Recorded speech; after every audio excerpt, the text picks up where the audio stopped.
Hello, hello, hello! Ang video na ito ay tungkol sa multitasking tips. Ito yung bagong feature na nilabas ni Google at tinatawag itong split view. Napakalaking tulong nito lalo na sa mga taong mahilig mag-multitasking. At napakadali din itong gamitin at i-activate. Ngayon, nandito tayo sa Google Docs. Ang next natin gagawin is i-hold mo yung control key sa keyboard and then select mo lang yung tab na gusto mong i-split view.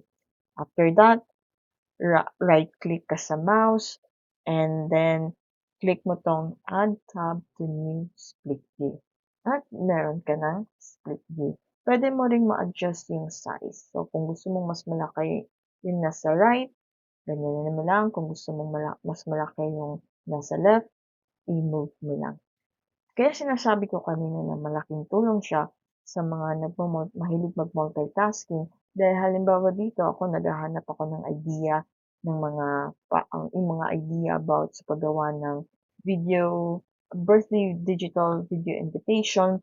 Dito ilalagay ko yung mga idea na nakita ko o mga strategy na nagustuhan ko or mga design at dito naman ako naghahanap ng mga idea sa YouTube.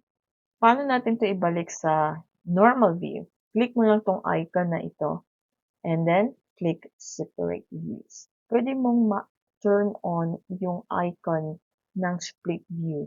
Punta tayo sa settings and then click appearance, customize your toolbar, and then i-turn on lang natin ang open split view. Alright.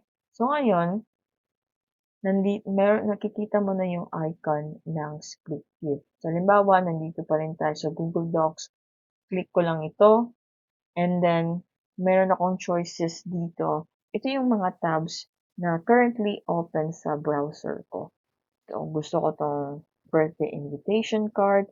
And ganyan lang. Tapos, click mo to.